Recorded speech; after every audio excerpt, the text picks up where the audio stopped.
আজকে চলে এসেছি অত্যন্ত টেস্টি নিরামিষ একটা রেসিপি কুমড়োর দানার ঝোল নিয়ে।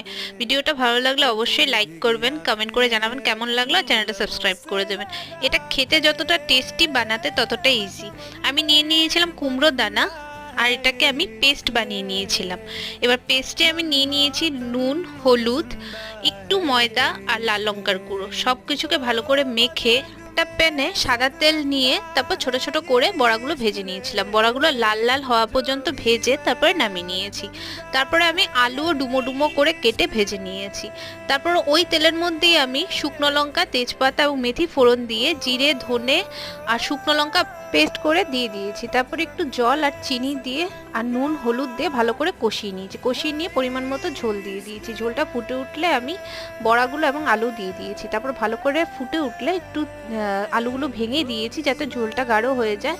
কাঁচা লঙ্কা, ঘি এবং